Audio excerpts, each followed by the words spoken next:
जय श्री राम, जय श्री राम, सीताराम सीताराम सीताराम। आप सभी देशवासियों को श्रीदान ट्रस्ट परोपकार मिशन की तरफ से हार्दिक शुभकामनाएं। आपका दिन मंगलमय हो। साथियों, आज का विषय जेल और जीवन। जेल और जीवन। साथियों, आपने कभी महसूस किया होगा कि हमारे देश के अंदर जेल क्यों बनाया गया है? जेल का शाब्दिक अर्थ क्या है? साथियों, जेल का शाब्दिक अर्थ ही ये है कि मनुष्य के द्वारा की हुई गलतियाँ, मनुष्य के द्वारा की हुई गलतियों के सुधरने का गृह जो है वो जेल कहा जाता है। जिस जेल के अंदर मनुष्य अपने पश्चाताप के साथ अपनी गलतियों को जीवन में सुधारे और एक निश्चल होकर के अपने उस बुरे समय को काट करके और पुनः एक समाज के अंदर अपने आप को महसूस करे। जो व्यक्ति को समाज से काट दिया जाए, समाज से हटा दिया जाए, उसको दूसरे शब्दों में कहते हैं जेल। आपका घर भी आपका जेल हो सकता है साथियों, यदि आपको संसाधनों से वंचित कर दिया जाए, आपके अपने घर के अंदर ही एक कमरे में लॉक कर दिया जाए और आपकी सारी आज़ादी छीन लिया जाए। इसी का नाम है जेल। हमारे देश के अंदर आपने देखा होगा कि देश की बलिदान के लिए, देश की आज़ादी के लिए हमारे देश के सपूतों ने, वीर सपूतों ने अपने जानों का न्यौछावर किया।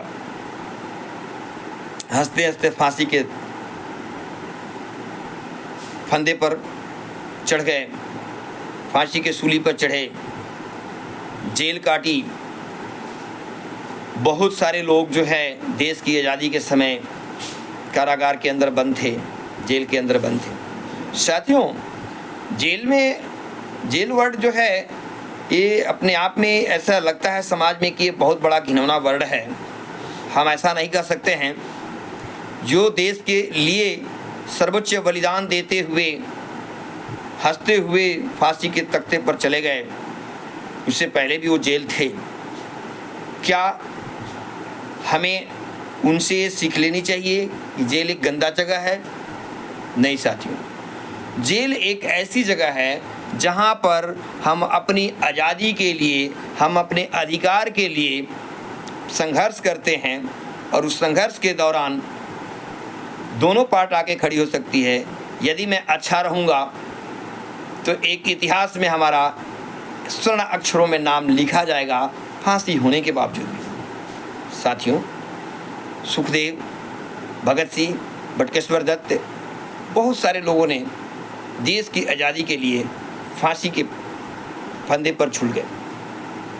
क्या उन्होंने कोई गलत और घिनौना काम किया था? क्या उनके लिए इतिहास साक्ष्य खड़ी नहीं है? साथियों, फांसी का फंदा पर यदि गलत चरित्र के कारण जो है कोई फांसी के फंदा पर चढ़ रहा है तो उसको हम गलत कह सकते हैं। गलत किसी गतिविधियों के कारण, बहुत बड़ा अपराधी होने के कारण, समाज में एक बहुत बड़ा लोगों को शोषण होने के कारण, बहुत बड़ा घोटाला होने के कारण यदि कोई जेल में गया है तो ये भी सत्य है, उसको उसकी सीख मिलनी चाहिए। उसके लिए वो जगह बिल्कुल सूट करता है साथियों। बट देश की आज़ादी और मानवाधिकार को रखने के लिए यदि किसी के सरकार के समय यदि किसी व्यक्ति विशेष को जेल में जानी पड़े तो ये दुख का कारण नहीं हो सकता साथियों। हंस करके अपने समय को काटना चाहिए।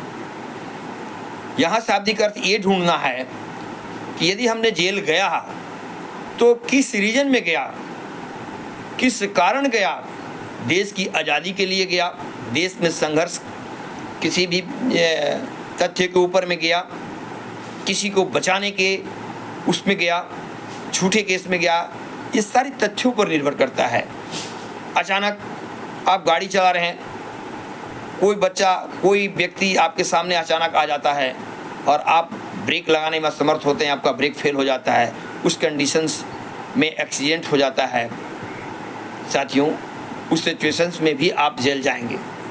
क्या लगता है कि इंटेंशनली वो किस तरीके का काम किया गया था? नहीं। इस तरीके की किसी के साथ कभी भी कहीं भी कुछ भी हो सकता है। साथियों, उसके लिए जेल एक बहुत बड़ा घिनौना पार्ट ना है। आप जेल के लिए अपने आप को ये ना महसूस करें। समाज के अंदर मैं सभी भाइयों को व्यक्त करूंगा कि जेल के लिए कभी ये ना महसूस करें कि हमारे बहुत बड़ा पतन हो गया। नहीं, जेल किस कारण गए हुए हैं, ये सबसे बड़ी इंपॉर्टेंट पार्ट है। जेल जाने का कारण क्या है? यदि जेल जाने का कारण सत्य है तो कोई बुराई वाली बात नहीं है। साथियों, आप उस समय को भी, क्योंकि प्रभु की इच्छा से सब निर्धारित हुआ है, गलत और सही दोनों का फल प्रभु देते हैं। सही यदि आप होंगे तो बाई इज्जत आप कोर्ट के द्वारा भी, जेल के द्वारा भी छूट जाएंगे, बरी हो जाएंगे। और यदि आपने गलत किया है, जघन अपराध किया है, तो उस काल कोठरी के अंदर में ही आपको पूरी संपूर्ण जीवन व्यतीत करना पड़ेगा और अंतिम चरण में फांसी की सजाएं भी हो सकती है। साथियों, ये निर्धारित आपके कर्मों के ऊपर होता है कि आप किस कर्म के कारण जेल गए हुए। जेल एक सुधारक जगह है, ध्यान दीजिएगा। वहाँ हर एक प्रकार की मानवता का ध्यान रखी जाती है, जैसे उचित समय पर आपको भोजन देना, उचित समय पर आपको पानी देना, उचित समय पर स्वास्थ्य बिगड़ने पर आपके स्वास्थ्य के प्रति जो है मेडिकल ट्रीटमेंट देना, समय समय पर आपको एक अच्छी चीज़ों में इन्वॉल्व करके मानसिकताओं को एक अच्छी तरह से इन्वॉल्व करना, विकसित करना। हमारे तमाम जेल के अंदर में इस तरीके की सुविधाएं प्रदान की जाती है, जिससे कि मनुष्य के जीवन में किसी इस तरीके की पाट आके ना खड़ी। साथियों, सरकार को इस विषय पर मैं थोड़ा सा ध्यान दिलाना चाहूँगा कि सरकार को पहले जो भी निर्दोष है या दोष है उसकी अच्छी तरह से जांच पड़ताल कर ली जाए। जांच पड़ताल करने के बाद उसको जेल किया जाए। यदि वो जेल का हकदार बनता है, सज़ा का हकदार बनता है, तो ज़रूर उसको मिलना चाहिए।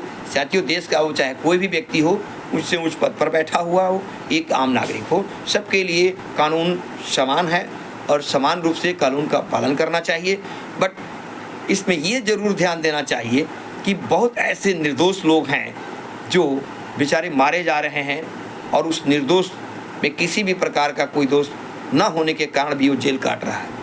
तो मैं सरकार से ये दरख्वास्त करूँगा कि इन गतिविधियों पर विशेष ध्यान दें और इस तरीके के लोग के जीवन के साथ जो खिलवाड़ हो रहा है उस पर सख्त से सख्त नियम और कानून बनाएं, जिससे कि एक अच्छे लोगों के जीवन बर्बाद होने से बच जाए।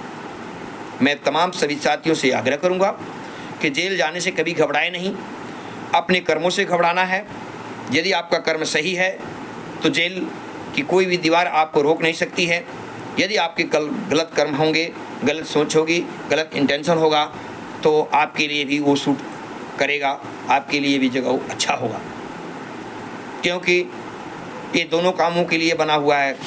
अच्छे कर्म कर रहे हैं, किसी भी कारण आपको फंसा दिया गया तो एक कानूनी प्रक्रिया होती है, उस कानूनी प्रक्रिया के माध्यम से आपको वहाँ तक पहुँचना पड़ेगा। बट ईश्वर की कृपा से बहुत जल्द आप कट जाएंगे, निवृत्त हो जाएंगे, किसी प्रकार की कोई भी आपके सामने आँच नहीं आएगी। लेकिन यदि वाकई में आप गलत रूप में इन्वॉल्व हैं और आप उसकी भुक्तभोगी हैं तो आपको भुगतना पड़ेगा, संपूर्ण जीवन भुगतना पड़ेगा। जेल दोनों ही पहलुओं में काम करती है, समाज को सुधारने के लिए काम करती है। बहुत सारे लोगों का जीवन में जेल जाने के बाद परिवर्तन हुआ है, उन्होंने अपने जीवन में बहुत कुछ देखा सुना है, संघर्ष किया है देश के प्रति, समाज के प्रति। आज भी आप देखेंगे बड़े से बड़े ओहदे पर जो जनता को लीड करने वाले, इवन सीएम से लेकर के राज्यसभा, लोकसभा, किसी भी प्रकार की कोई भी पद का मंत्री होता है, यदि वो गलत काम करता है तो वो भी जेल जाता है। यदि उसके गतिविधियों में अच्छाई होती है तो आप देखे होंगे वो छूट करके भी आ जाता है। तो साथियों, मैं सभी से आग्रह करूंगा कि जब कभी भी किसी भी स्टेट में आपको मानवाधिकार की मांग मांगनी है, अपना हक सरकार से मांगनी है, इसमें तनिक भी संकोच ना करें।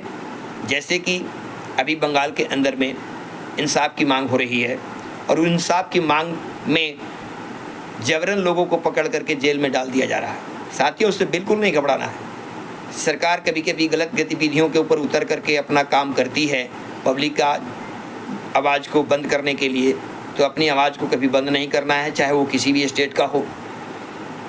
यदि सही विषय है, लगता है कि नहीं इस आवाज़ उठाने से समाज में क्रांति आ सकती है, लोगों को अधिकार मिल सकता है, तो ज़रूर उठानी चाहिए, चाहे उसके लिए जेल जाना ही क्यों न पड़े। साथियों, मैंने आपको बार बार बताया, जेल जाना कोई बुरा चीज़ नहीं है। बुरा ये होता है कि किस विषय से गए हैं, किस कारण से गए हैं, रीज़न आपका जानना बहुत ज़रूरी है।